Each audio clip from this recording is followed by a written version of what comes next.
Part 1. You will hear part of a telephone conversation between a job seeker and a recruitment agent. First, you have some time to look at questions 1 to 6.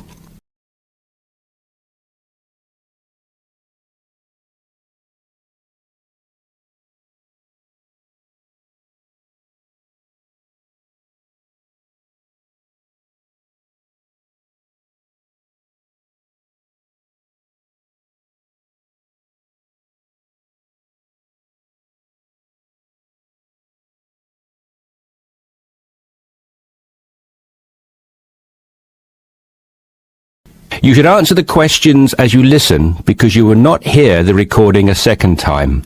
Listen carefully and answer questions 1 to 6.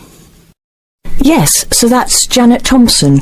Would you like me to spell it? If you wouldn't mind, thank you. Just the surname, please. No problem. It's Thompson.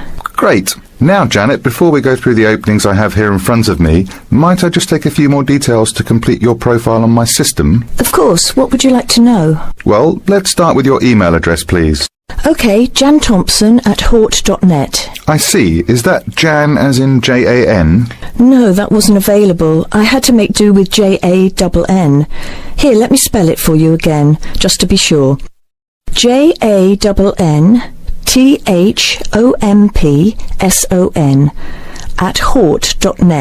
Much obliged.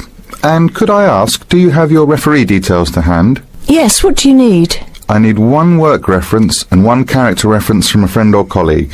OK, for a work reference, there's Jane Foote. She's my former boss at Bermuda Girls' School, head of English. OK. My personal referee is Monica Carbody. Mon and I have been best friends since we met in Bermuda in 1991, when she was deputy head of English under Mrs. Foote. Perfect. And you mentioned, of course, that you're an English teacher, but are there any additional subjects you're qualified to teach? Yes, I have a diploma in special needs, and I can also do history to GCSE level. Very good.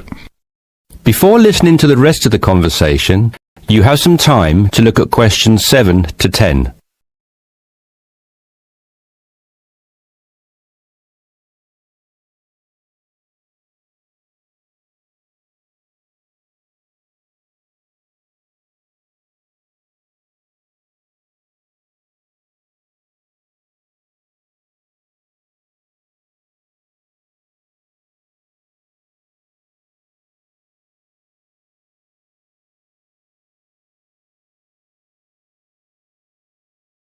Now listen and answer questions 7 to 10.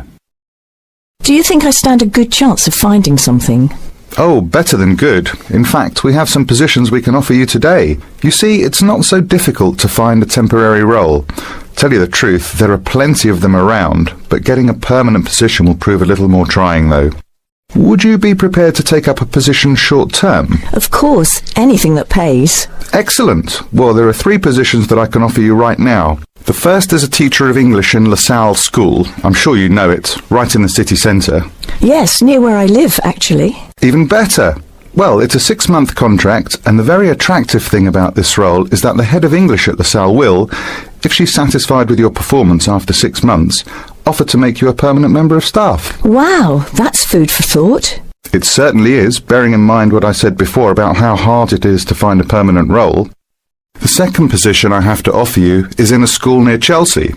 It's called the Chelsea Free School. Are you familiar? I can't say that I've heard of it.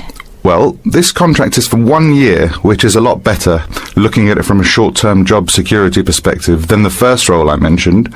But you also have to realise that you are a temporary replacement for a female teacher who has taken maternity leave. There is no prospect of the position being made permanent. I see. I have one other vacancy at the minute, though I doubt you'll find it quite so appealing. It's situated in rural Cambridgeshire. I'll spell that just in case you want to take it down.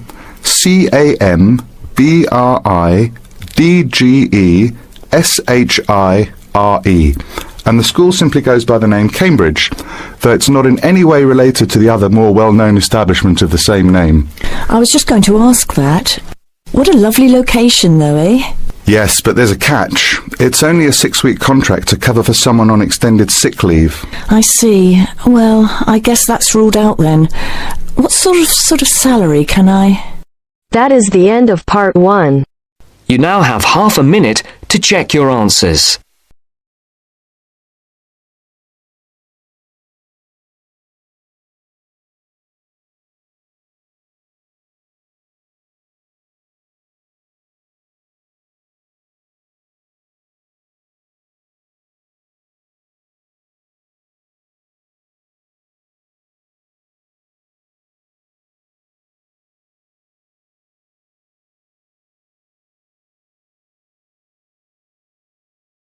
Now turns to part 2. Part 2. You will hear a conversation between a student and an accommodation officer. First, look at questions 11 to 14.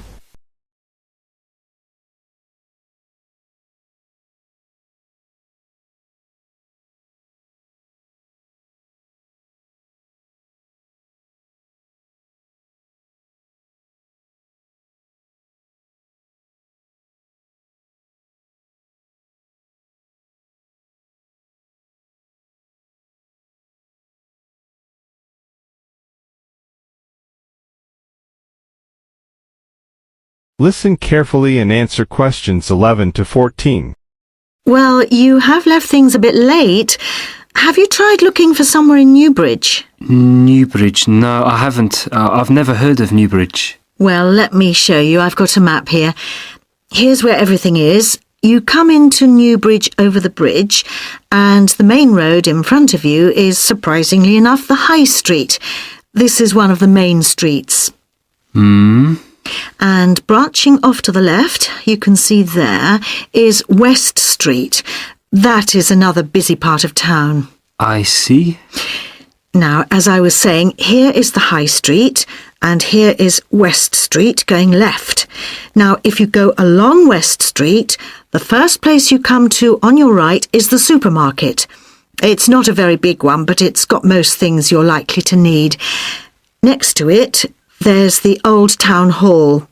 I say the Old Town Hall because it is about 100 years old, but it will soon make way for a car park, I'm afraid. I suppose the car is king. Now, opposite the supermarket is the railway station. You can get very frequent buses and trains from here into the university. And next to that is the sports centre. It's a brand new one and was built on the site of some tennis courts. So that's progress. It's got everything the keen sportsman like yourself might require. Now, that's the centre of town, and I want to point out to you the buildings opposite the supermarket, but on the other side of London Road. There are 2 buildings there. The one further away from the High Street is called the Heights, and the one nearer the High Street is called the Towers. What are they? They are where you could find a flat. One of them, the Heights, has a number of flats for rent at the moment. Oh, good. Look at questions 15 to 20.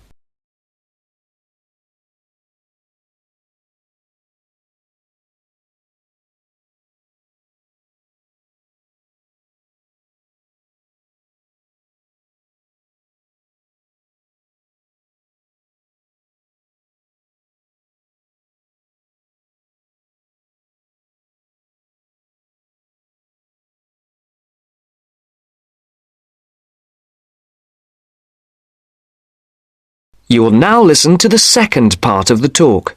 Listen carefully and answer questions 15 to 20. Now, the first one is flat 4. That's a nice flat with a balcony, and you need to apply to the Newbridge Accommodation Agency to ask about that one. You'll find their number in the phone book. Number 6 is another nice one which has been empty for a while, and you can ring the owner directly, I think. Yes, I've got her number written here. There it is. Right, thank you. Good. Now, number 8 is a re-advertisement. What do you mean? Well, it did have a tenant, but now it is for rent again, so I'd like to ask about that one. Leave it with me and I'll look into it for you. Then we can talk about it when I've got more information. Okay. Are there others in this block? Yes, there's number 10. Now, this one's a bit strange. It's advertised with an agency as well as privately in the local paper. Normally, if it's advertised through an agency, you shouldn't really go behind the agency and go directly to the owner. But on this occasion, I suggest you just answer the advert here in the newspaper, which the owner has obviously put in. Okay. Finally, there is number 14. This is with the New Start agency. This is an agency started by the girl who was my assistant here, and she left to make money for herself, so she's not my favourite person. But I'm afraid I would have to advise you to go through the agency anyway.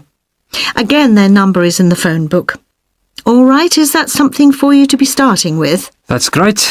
But what kind of place is Newbridge? It's a nice place. It was developed about 100 years ago, really for people who worked in the factories around there. They were clothing factories and everyone worked in them, men, women, boys and girls. Then, when the factories closed down, things got very difficult for the town.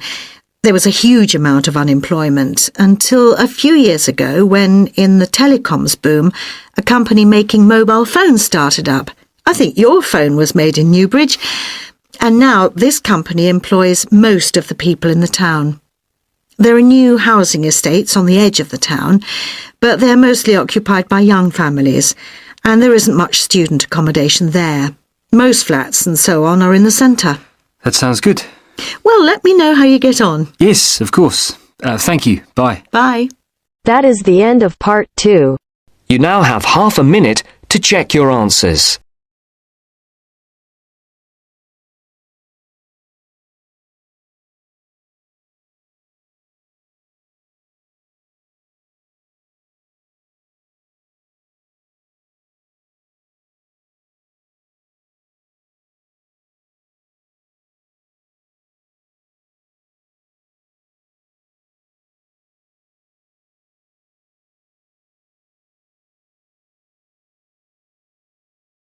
Now turns to part 3. Part 3. You will hear a discussion between two work colleagues and their manager about the restructuring of their company. First, you have some time to look at questions 21 to 25.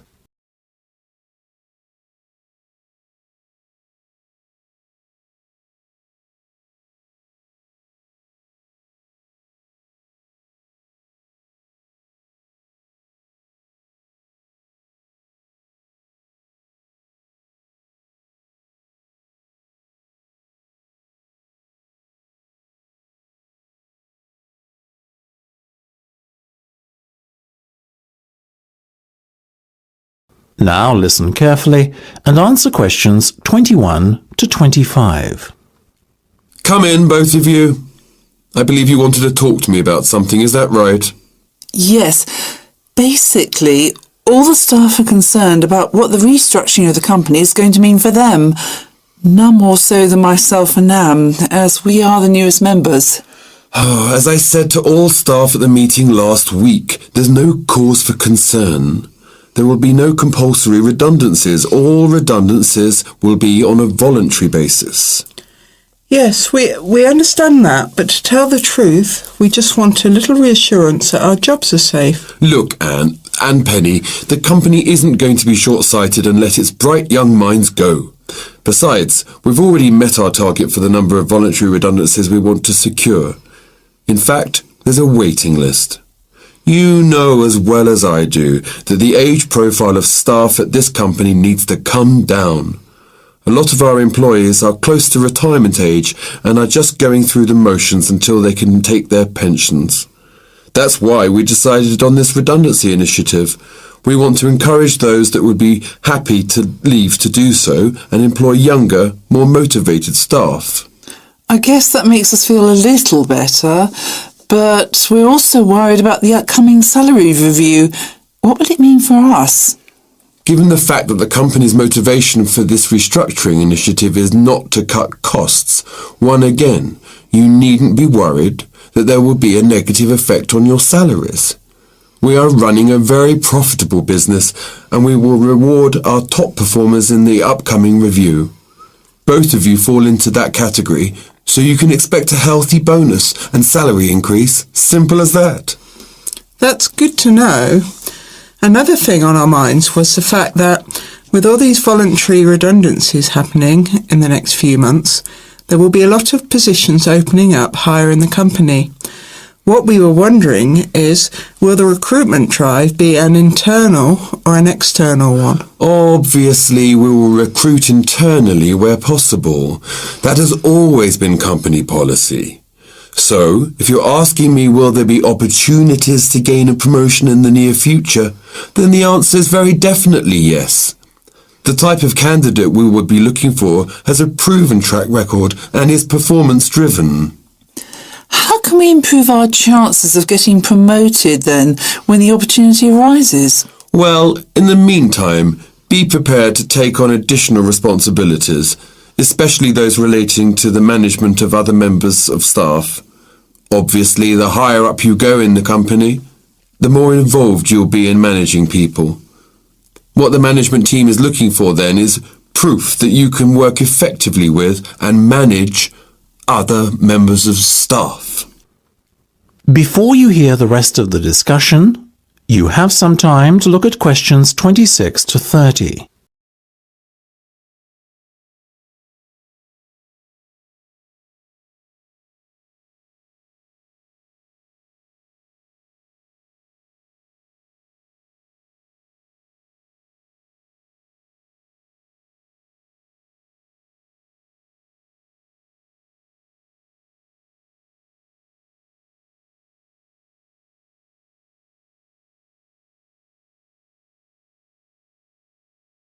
Now listen and answer questions 26 to 30.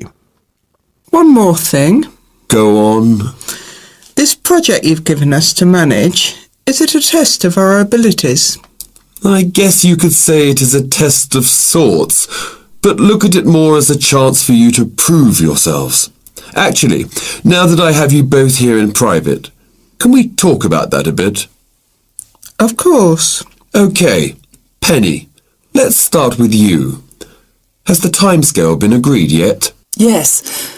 You said we have a total of 8 weeks to bring the product to launch. So we've decided to allocate 3 weeks at the beginning to product research and prototype testing. Very good.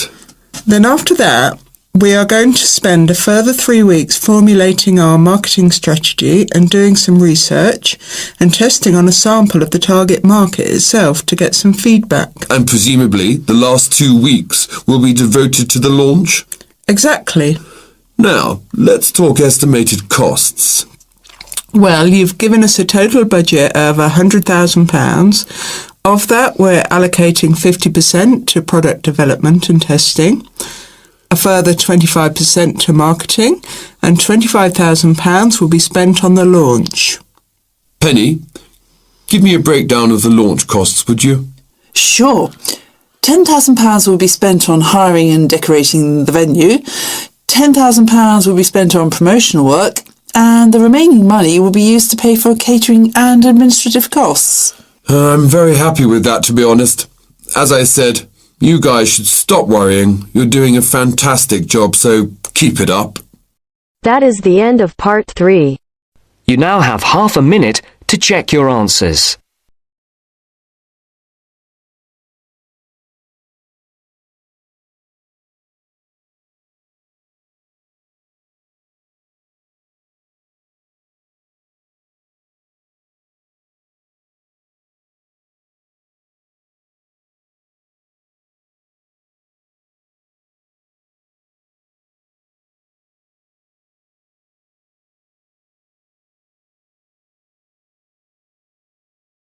Now turns to part 4. Part 4. Today I'm going to talk about my end-of-year project. First, you have some time to look at questions 31 to 40.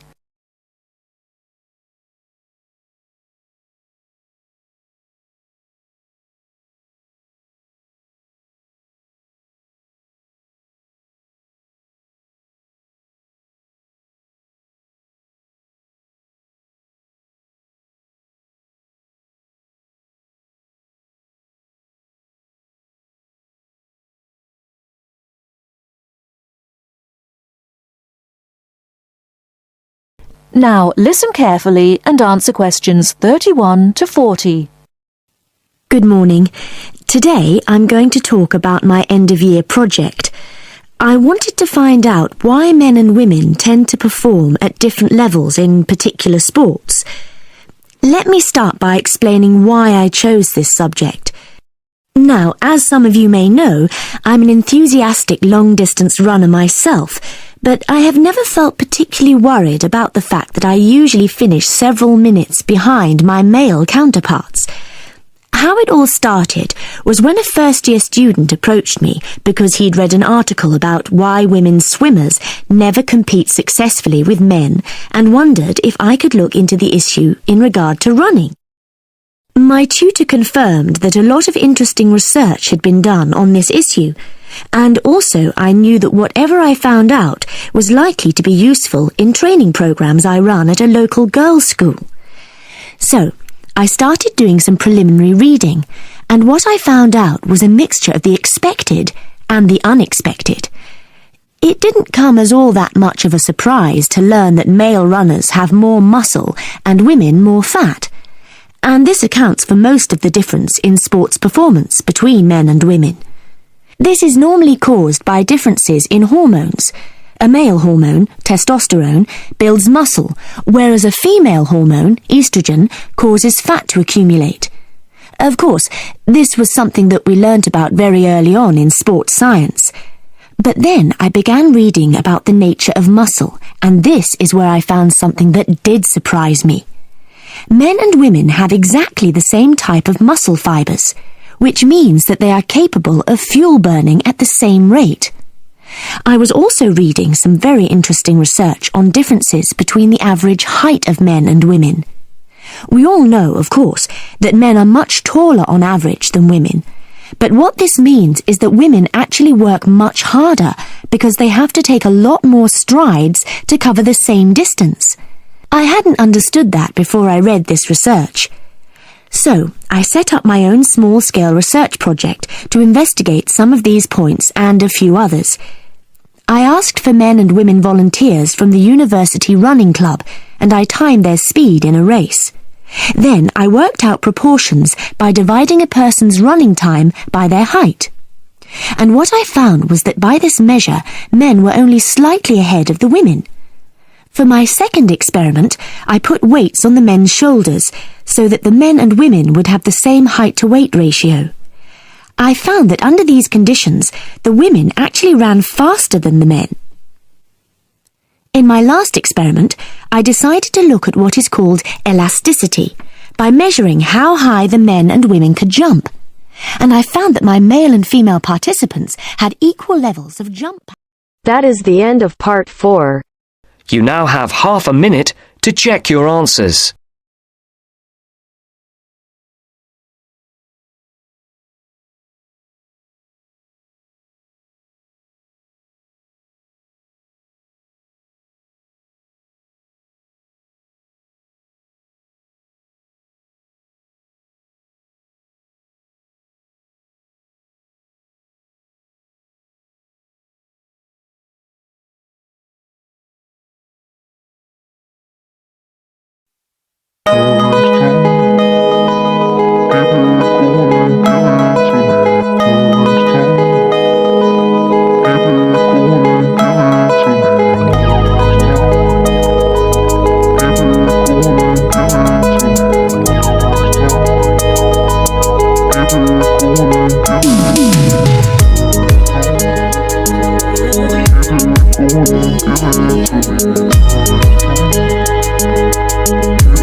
Give it to me.